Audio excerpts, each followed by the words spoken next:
can taste your words. I can taste your. Welcome to the Easy Answer Podcast. I'm Brandy, plant-based chef.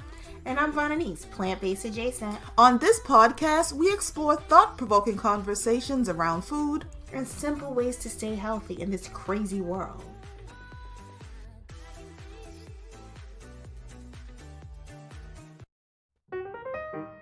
Hey, this is Brandy from the Easy Answer Podcast. Guys, so it is holiday season and the end of the year.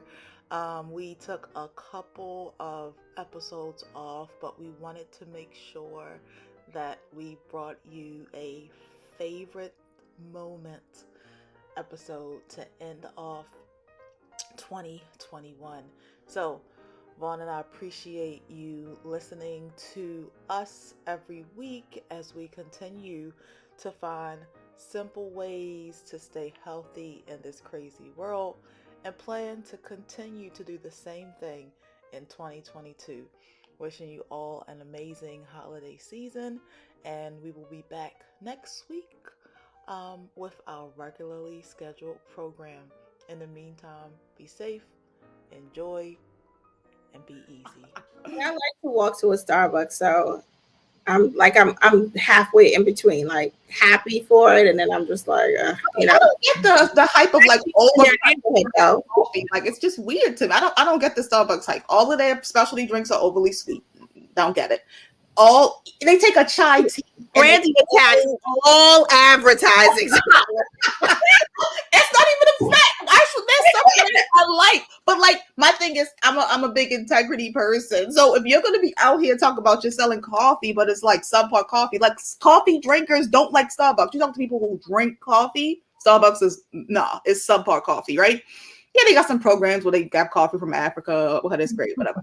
But then you talk about like a chai tea, like a frappuccino, it's just sugar with a shot of espresso at the end of the day.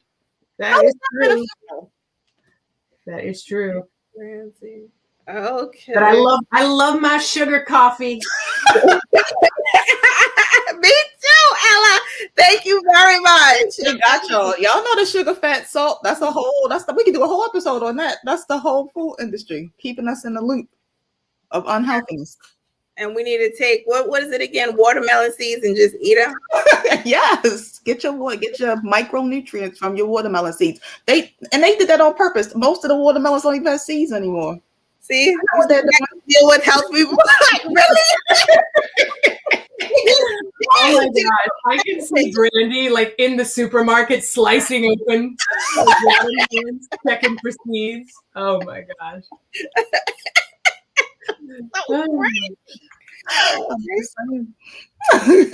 Say, Brandy. Dawn, it's a really good question because I think that we should be paying attention to our spouse's poop patterns. Brandy does, so she's right on the ball. Yeah, and just Dr. Will, like, what are some things that they have? Two questions. So one of them is, what are some things that, like, when we poop and we look at our poop, what are some things that we should, like, if we see and notice, we should potentially like reach out to our doctor or like add something to our diet? Like, how do you know what constipated poop looks like versus healthy poop versus diuretic poop? And then what are some ways we can adjust? I'm dying here. Okay, so let's start with the most gross. Okay, and then we'll bring it down a little bit. But if you see black poo, then that's very bad. That's like intensive care needed. That means emergency, go to the doctor immediately, run now, go, call the ambulance. If you see blood in the poo, that's indicative of also some issues going on in the poop, in the human body, serious issues. So we want to look for that. Now, unless you're on like iron capsules, that might cause the black poo. But if you're not, then that's a big problem if the poo is black. A lot of problems, serious problems with that color poo. And again, the blood. People. Well, the last person I knew that had like a black poo, that person is like 94 and is on like lot of medications, has diabetes, complicated with heart congenital heart failure. So the heart is not working properly. You know, need for dialysis, kidney failure, kidney not functioning at all. That Oh, person is actually, at that point you are recommended for hospice care okay. because they think that, that any day, only by the grace of God, that you're surviving. Okay. So that's a serious one. Unless you had a beet juice that day or the day before, your poo should not have red in it. If you had a beet juice, yeah, your poo is going to have red. So Yeah, because that's I normal. use every day, You have a beet juice every day? almost every day. Yeah, Okay, so your poo must be reddish. I don't look at it, but whatever. But you gotta look so Thank that you. you can know. Why? You I like gotta the look so you mystery can between know. me and the toilet. I like the mystery between me and the toilet. So. Increase in revenue for people who are online sex workers, which I'm so happy that they were able to save themselves and figure out how to kind of shift this experience into a way that was very like lucrative and safer for them during this time, right? So Wait, but I don't wait. Stop. An increase of revenue for online sex workers, and you said you're so happy for them because they were able to what? they were able to navigate this. So before, like say for instance, I'm a street girl, right? So I'm walking the point or walking whatever, like I'm gonna go get my money. I have to physically go out. I gotta do work. Like I have to really like go out. I gotta, smooth. I gotta touch. I gotta let them touch me. We have to have physical but I have to exchange bodily fluids for money. A lot of work. Due to COVID, right? I don't do this anymore because I can go online now because people were so pent up because they couldn't get their fix that it's like, hey, listen, now all I gotta do is just like show a little cleave, maybe show a little nip, maybe do a little drop or something like that, and I can still get money. And maybe I wasn't even thinking about that initially. Maybe initially all I was doing was like walking the streets, but now I can walk the streets and mind you, on the streets I only have access to the people in my immediate vicinity, right? Online, I've opened up a whole global marketplace. And so The fact that you think that those are the same people is crazy to me. In my mind, the people who sell it on the streets, that's a different person than a person who picks up a camera and is going to monetize the ability to play with themselves for other people's enjoyment. That's not the same person. Agreed. Initially, it's not the same person, but I feel now that the people who were on the street see how they can do less work because they had no choice. No, sweetie. Like it took us time to get these lights that do this for lighting. Imagine everything that you have to do to set up your house in order to do that. So I'm thinking that a street walker and an online girl are two totally different things, I agree. Call me a classist if you want to. I Like the hot sauce. Now, if you just pull your hot sauce out and start dumping it on before tasting, disrespectful. Don't receive food until you taste it. No, I'm disrespecting you with my compliment. People are taking things way too personally. Disrespectful. Somebody took the time to prepare a meal for you. The least that you could do is eat that original bite as they intended. Now, once you take that original bite, it might be like, I need a little more of this, a little more of that. That's okay. But you cannot get the plate and just start dumping stuff on it before tasting the original bite as intended. I can't just, geez, like people are taking things too far. I concur because when I'm bartending, what I hate. Yes, no, I concur because when I'm bartending, what I hate is somebody be like, they order a drink, they be like, okay, so I want like no juice, just like a drink. I'm just like, okay, if you want a shot, order a shot. Let me make you a drink. Like that's my job. I'm supposed to like get you right. And then before they even put their lips on it, like, it looks light. Can you And I'm just like, come on, man, give me a shot. Taste it first. Jeez, that's so funny. I understand that. I think that people, I understand what you both are saying, but I was watching Rachel Ray and she was saying that she keeps a seasoning packet in her purse when her and her husband go to dinner parties. and they sit next to each other, and he sometimes asks for it because she likes her food very hot. And some people have a very high tolerance for heat. So what if they know that they like things very spicy? Like, I'm not going to take it personally if you know that you like things spicy, so you want to put some extra pepper on it. How do you know that I don't like it spicy before you take the first bite? I don't have a problem with you altering it after you have the first bite as intended. How do I know how much more heat to add if I haven't had the first bite? You don't know. And food is all about tasting. Like people go, oh, I can't cook. If you can't cook, the reason you probably can't cook is because you don't taste along the way. We know what we like, and that's the beauty of cooking. You can cook and adjust as you go if you taste. So you taste first, have the first bite as intended by the person who prepared it. It might not be a great bite. That happens. But after that, then you edit. You don't edit before. You don't get stuff at the table and just start dumping salt and hot sauce and pepper sauce. That's disrespectful. I don't know if it's disrespectful. The person who's doing it, they just doing what they do. I don't take stuff like that personally. Like you said, when you cut out certain things out of your diet and you're puffy, like too much rice and bread, that will make you puffy. And people think, oh, I don't want to eat too many starches, so they want to give up potatoes. But potatoes have a lot of other vitamins, as Brandy, the potato advocate, will say. You would think she's from Ireland. She loves potatoes.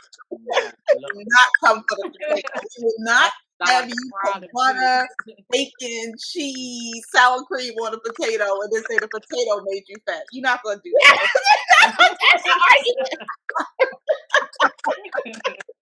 It's not the potatoes what you put on it. Exactly. Listen, everybody doesn't want to cook. That's one thing. But you don't have to be a chef to be able to make food that you enjoy. I'm not saying I'm extra. I'm making ketchup. You understand? I'm not telling people to go make problems. I know.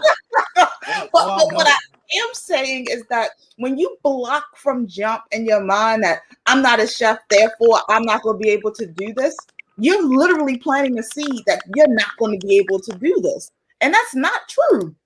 Okay, Frankie, it's not that I'm not going to be able to do this. It's just that when I come to your house, this illustrates this point perfectly. I come to Brandy's house and I'm like, I don't want to put you to work, Brandy. Like, you don't have to cook for me.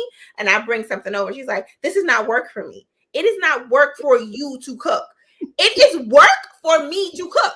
Now you ask me to write something, that's easy. I'm like, blah, blah, blah, blah, blah, blah, blah. You understand? I am a writer. You are a chef. You understand? When you come to my house and you ask me to cook something for you, I'm like, yo, let's go to the Thai spot up the street. I'm the best Thai restaurant in Harlem, up the street from my house. The only thing I've ever brought to Brandy's house for her to actually eat is the carrot cake. That's the carrot cake place that's like close to where she lives.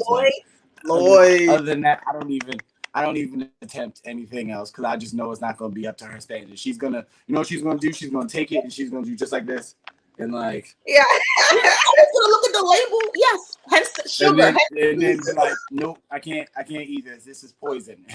Like, all right. I'm sorry. Don't make me feel like I'm dramatic. This is poison. I'll eat all the poison for the both of us. I'll take the bullet for both of us. I'll eat it all myself. That's okay. You got it. They said, oh, but you brush his teeth. No, that's a great question. Do you actually like brush his teeth, or do you give him something to chew that cleans his teeth? No, I both. So I brush his teeth, and for allowing me to brush his teeth, I give him a treat. I give him the greenie. Oh, okay. But I got an actual, like the extra long toothbrush, and I get in there and he lets me do it. He'll sit there, and when I pull out the toothbrush, he'll say, okay, they're very pliable. They're very pliable. Yeah, now, do you actually use like some type of toothpaste when you're brushing his teeth? It's like dog toothpaste, or you using different toothpaste? I use dog toothpaste. It's chicken flavored. Oh, chicken flavored toothpaste. It's chicken flavored toothpaste. He loves it. But it's like it would be like the medical grade toothpaste for dogs, like the stuff that you buy online, not the stuff you're gonna find in the store. If it were to be for a human, it would be like a special toothpaste. It looks like it's very discreet. Actually, I keep it on the kitchen counter usually, and people are like, why you got monostat on your kitchen counter? Because it looks like a tube of monostat. It's just very was simple. It has a so couple funny. little words on it, but he loves it. He loves That's it. hilarious. And But what? like you mentioned something about dogs suffering from gingivitis and things like that, Yes, and that's a part yes. of why, because people forget to brush their dog's teeth or forget to brush them daily, or like sometimes if I do give him kibble, he sometimes gets it caught in his jaw, and I have to go in there and scoop it out. But if I forget that, that means like it's just sitting there collecting and growing and festering. And as soon as your teeth go, it goes right to your brain. Well, for the dogs especially, it goes right to their brain. Oh. But dog cleaning, teeth cleaning for dogs is very expensive. It's like $2,000, and you're supposed to do it every year. I mean, my auntie gets Fifi's teeth cleaned. Yes, the dog's name is Fifi. Yeah. She is a rescue dog as well. She is OMG, why is it leaving me? She's a small dog. She's a little bit plump now, but we love her so much. She's a Yorkie mix. Aww. But she has Dotson legs with the short legs in the front and the long legs. Aww, she's like, and Fifi gets her teeth cleaned, but Fifi also have gotten her teeth taken out. She's gotten extraction, and that was very expensive, you know. So that's a good idea to brush dogs' teeth, so you don't have to deal with that. You and your mom, canned cranberry sauce people or fresh cranberry sauce people? That matters. I know, because I've had fresh cranberry sauce and it's amazing. But since it's just me and my mom, we defaulted to canned cranberry sauce. But you can eat it for several days. So, you know, why didn't you just get the other one? Does it not taste good the next day? No, it does. It's just like of all the food that I was cooking, the thing about like the effort and the time to make fresh jelly cranberry sauce is like, for her and me, it just wasn't on the list. Didn't make the cut. Got it. My mom loves cranberry sauce. From the can or the fresh? Oh, can. Mine too. My mom won't eat fresh cranberry. It's the craziest. No, see, my mom won't either. I'm the type of people I won't eat. Like, if I'm gonna eat it, it needs to be gelatin from the can. But yeah, it needs to have the bitters in it. That's how you know where to slice. Y'all crazy.